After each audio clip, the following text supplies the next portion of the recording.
ప్రజా ప్రతినిధి న్యూస్ కి స్వాగతం. కామారెడ్డి జిల్లా కేంద్రంలోని దేవునిపల్లికి చెందిన మీసాల నితిన్ ఇటీవలే రోడ్డు ప్రమాదంలో మృతి చెందడంతో వారి మిత్ర బృందం ఈ రోజు స్నేహితుడి పుట్టినరోజు కావడం మిత్రుడి జ్ఞాపకార్థంగా రక్తదాన శిబిరాన్ని నిర్వహించడం జరిగింది.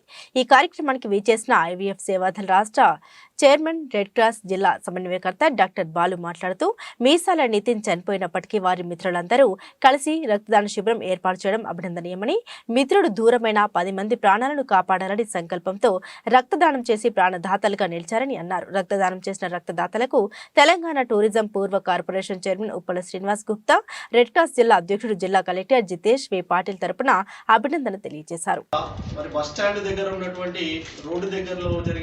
రోడ్డు ప్రమాదంలో మరి దేవునిపల్లి గ్రామానికి చెందినటువంటి మీసాల నితిన్ ఈరోజు చనిపోయిండు. ఆయన చనిపోయినా సరే ఆయన యొక్క ఆలోచన కానీ ఆయన యొక్క మంచితనం కానీ 10 మందికి తెలియాలనేటువంటి ఒక మంచి ఉద్దేశంతో మిత్రులందరూ ముందుకు వచ్చి మరి రక్తదాన శిబిరం అనేది ఏర్పాటు చేశారు.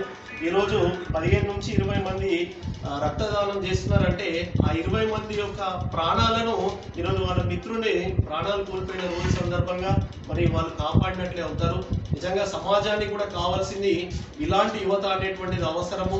ఎవరో ఇబ్బంది పడితే మాకేంటి అనేటువంటి భావన లేకుండా ఈరోజు రక్తదానం చేయాలి, వాళ్ళ మిత్రుల్ని మరొకసారి గుర్తుకు తెచ్చుకోవాలనేటువంటి మంచి ఉద్దేశంతో ఈరోజు చేస్తున్నారు. మరి వాళ్ళ ఫాదర్ కూడా మరి భూమయ్య గారు కూడా ఈరోజు వచ్చి రక్తదానం చేశారు.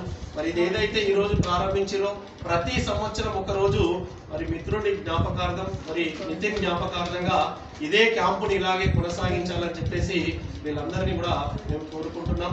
రక్తదానం చేసిన వాళ్ళందరికీ కూడా ప్రత్యేకంగా రెడ్ క్రాస్ నుంచి, ఇంటర్నేషనల్ వైశ్య ఫెడరేషన్ నుంచి, బ్లడ్ డోనర్స్ అసోసియేషన్ నుంచి కూడా ప్రత్యేక ధన్యవాదాలు తెలియజేస్తున్నాం.